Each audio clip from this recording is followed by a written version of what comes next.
6 अगस्त 1945 Japan के Hiroshima शहर में गर्मियों का मौसम चल रहा था। नीले आसमान और सूरज की हल्की किरणों के बीच लोग अपनी दिनचर्या शुरू कर रहे थे। करीब 7 बजे जापानी सेना को अपनी रडार पर दक्षिण में हलचल दिखाई देती है। कुछ देर में वो समझ जाते हैं कि एक अमेरिकी विमान हिरोशिमा शहर की तरफ बढ़ रहा है। तभी जापानी सेना तुरंत सभी रेडियो कार्यक्रम बंद करवाकर हर तरफ चेतावनी के सायरन बजाती है और हिरोशिमा के लोग प्रार्थना करने लगते हैं कि अमेरिका उनके इलाकों में हमला न करे, क्योंकि उस वक्त के सबसे शक्तिशाली बॉम्ब से भी कोई एक छोटा सा इलाका तबाह हो पाता था, जिसमें कुछ दर्जन लोगों की मौत होती थी। लेकिन जापान ये कहाँ जानता था कि आज उस पर एक ऐसी कयामत बरसने वाली है जो एक ही झटके में पूरे के पूरे शहर को जलाकर राख कर देगी। दरअसल अमेरिका का ये विमान जापान का दौरा करने आया था और जापानी सेना चाहती तो अपने लड़ाकू विमानों को भेजकर इसे रोक भी सकती थी, लेकिन 1945 आते आते जापान की आर्थिक स्थिति इतनी खराब हो चुकी थी कि विमान को उड़ाने के लिए जापानी सेना के पास पेट्रोल तक नहीं था। इसलिए इंतजार किया गया और वो विमान जापान के एयर स्पेस से वापस लौट गया। करीब 8 बजे खतरे के सायरन बंद कर दिए गए और लोग अपनी दिनचर्या में लग गए। बच्चे स्कूल पहुंच चुके थे, कुछ लोग दफ्तर जा रहे थे, कुछ बाजार और कुछ घरों में चाय की चुस्की ले रहे थे। लेकिन हर जापानी की जिंदगी मुश्किल दौर से गुजर रही थी। दुकानों में अंडे, दूध, चाय और कॉफी पूरी तरह से गायब हो चुके थे। लोग भूख से मर रहे थे। स्कूलों के मैदानों और घरों के बगीचों में सब्जियां उगाई जा रही थी। पेट्रोल भी आम लोगों की पहुंच से बाहर हो चुका था, इसलिए सड़कों पर एक भी निजी कार नहीं दौड़ रही थी। हिरोशिमा की सड़कों पर हर तरफ साइकिलें और पैदल चलते लोग दिखाई दे रहे थे। सुबह के करीब 8 बजे जब हिरोशिमा के लोग दोबारा अपनी जिंदगी की ओर लौट ही रहे थे, तभी आसमान में एक और विमान दिखाई देता है। जापानी सेना इस विमान को भी रोक सकती थी, लेकिन उन्हें लगा ये भी पहले की तरह परिस्थिति का जायजा लेने आया होगा। लेकिन वो नहीं जानते थे कि ये विमान करीब 1 लाख लोगों की मौत का फरमान लेकर आया है। ये विमान था अमेरिका का B-29 बॉम्बर इनोल गे, जिसे उड़ा रहे थे लेफ्टिनेंट कर्नल पॉल टिबेट्स। इस विमान के दाहिने विंग से 10 मीटर की दूरी पर 1 किलोमीटर पीछे एक दूसरा B-29 विमान ग्रेट आर्टिस्ट उड़ रहा था, जिसके पीछे एक तीसरा बमबर्षक भी था जिसे जॉर्ज मार्कराड उड़ा रहे थे। उनकी अकेली जिम्मेदारी थी तस्वीरें लेना, इतिहास के सबसे बड़े परमाणु हमले की तस्वीरें। उधर अमेरिकी विमान हिरोशिमा की तरफ बढ़ रहा था और इधर रडार देख रहे जापानी सैनिकों की धड़कन। तभी 8:15 पर लेफ्टिनेंट कर्नल पॉल टिबेट्स एक बटन दबाते हैं और दुनिया की सबसे बड़ी तबाही जमीन की ओर गिरने लगती है। ये था 4 टन वजनी लिटिल बॉय नाम का दुनिया का पहला न्यूक्लियर बम। इस बम को हिरोशिमा के अओई ब्रिज पर गिराना था, लेकिन हवा इतनी तेज थी कि अपने लक्ष्य से 250 मीटर दूर शीमा सर्जिकल क्लिनिक की तरफ बढ़ने लगता है। करीब 43 सेकंड्स तक नीचे गिरते हुए इस बम को हिरोशिमा के कई लोग अपनी आंखों से देखते हैं, मगर वो कुछ समझ पाते उससे पहले ही जमीन से करीब 600 मीटर ऊपर हवा में ही लिटिल बॉय ब्लास्ट हो जाता है। आसमान में अचानक एक तेज रोशनी फटती है और जो लोग जमीन पर थे उनकी आंखें पलक झपकने से पहले ही जल जाती है और फिर एक जोरदार धमाका।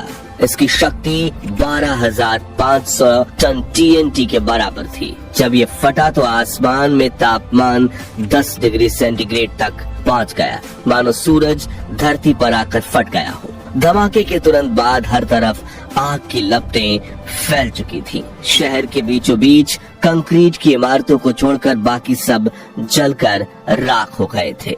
विस्फोट का असर इतना तेज था कि ग्राउंड जीरो से 15 किलोमीटर दूर हर इमारत के खिड़कियों के शीशे चकनाचूर हो गए। पलक झपकते ही हिरोशिमा की 2/3 इमारतें धाराशाही हो गईं। विस्फोट के चारों तरफ कई किलोमीटर तक आग की आंधी फैल गई। करीब 4000 डिग्री सेल्सियस तापमान पर उठी आग के इन लपटों ने पेड़ पौधे, जीव जंतु, जानवर और इंसान किसी को नहीं बख्शा और एक क्षण में ही हिरोशिमा की 2.5 लाख आबादी से 30 60% यानी 80,000 लोग जलकर भाप बन गए। हिरोशिमा पर बम गिराने वाले पायलट पॉल टिबेट्स बताते हैं, जैसे ही विस्फोट हुआ एनोला गे के आगे के केबिन में रोशनी फैल गई। मैंने अपने दांतों में एक अजीब सी सिहरन महसूस की। विमान के पिछले हिस्से में बैठे हुए टेल गनर बॉब कैरन ने अपना कोडक कैमरा उठाया और नीचे के दृश्य की तस्वीरें लेने लगे। नीचे के बैगनी बादलों के बीच सफेद धुएं का एक रेला 3000 फीट तक उठा और उसने एक मशरूम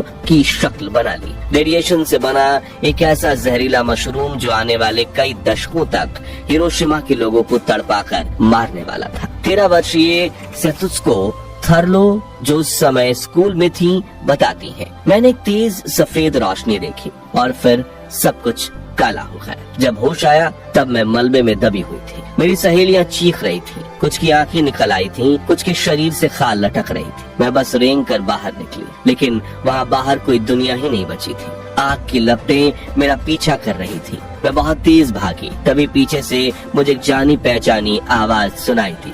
वो मेरी सहेली थी जो मलबे के नीचे फंसी थी। मैंने उसे निकालने की कोशिश की, तभी आग के लपटों ने उसे मेरी आंखों के सामने चला दिया। मैं और तेज भागी, लाशों के ढेर के बीच से जैसे तैसे करके एक पहाड़ी पर पहुंची। और जब मैंने पीछे मुड़कर देखा तो मुझे मेरा शहर नहीं बल्कि आग का जलता हुआ नर्क दिखाई दिया। उधर हिरोशिमा के पूर्वी इलाके में एक ट्रेन शहर की तरफ बढ़ रही थी। अचानक जवानों ने चलती ट्रेन रोककर सभी पैसेंजर्स को नीचे उतर जाने के लिए कहा। डिब्बों को इंजन से अलग कर दिया और वहीं रोक दिया गया, लेकिन इंजन आगे बढ़ता चला गया। लेकिन वो बहुत आगे नहीं जा पाया क्योंकि रेलवे लाइन पैदल शहर छोड़कर आने वाले लोगों से भरी हुई थी। उनमें से कुछ लोगों की त्वचा उनके चेहरे से लटक आई थी और कुछ की बाहें इस तरह झूल रही थी जिस तरह दीवार से आधा फटा पोस्टर झूलता है। कुछ लोग बहुत धीरे चल रहे थे और उनके मुंह से सिर्फ आवाज निकल रही थी, पानी पानी पानी। लेकिन रेडिएशन ने शहर के पानी को जहरीला बना दिया था और लगातार इस बात से अनजान जिन भी लोगों ने इस जहरीले पानी को पिया वो तड़प कर मारे गए। रात के करीब 11 बजे एटम बम विस्फोट से पैदा हुए बादलों की वजह से हिरोशिमा में तेज बारिश होने लगी। ये काली बारिश थी जिसमें गंदगी, धूल और विस्फोट से उत्पन्न हुए रेडियो एक्टिव तत्व मौजूद थे। रेडियो एक्टिव राख और पानी से बनी इस बारिश की बूंदे जहाँ गिरती वहाँ जमीन जहरीली हो जाती। मगर प्यास से तड़प रहे कुछ लोगों ने इस पानी को पिया और चंद मिनटों में तड़प कर मर गए। वही जो लोग उस दिन बच गए वो धीरे धीरे रेडिएशन के असर से मरने लगे। किसी को कैंसर हुआ, किसी के अंग गलने लगे तो किसी की आने वाली पीढ़ियां विकलांग पैदा हुई। इस धमाके के वक्त हिरोशिमा शहर में एक सेकंड में 80,000 लोगों की जान गई थी, जो एक साल में बढ़कर 1,40,000 के पार पहुंच गई। लेकिन बचने वालों में से एक थे 37 वर्षीय रिपोर्टर सातोशी नाकामुरा, जो हिरोशिमा से थोड़ी दूर अपने दोस्त के घर गए थे। जब एटम बम फटा तो उसके असर से वो जमीन पर गिर पड़े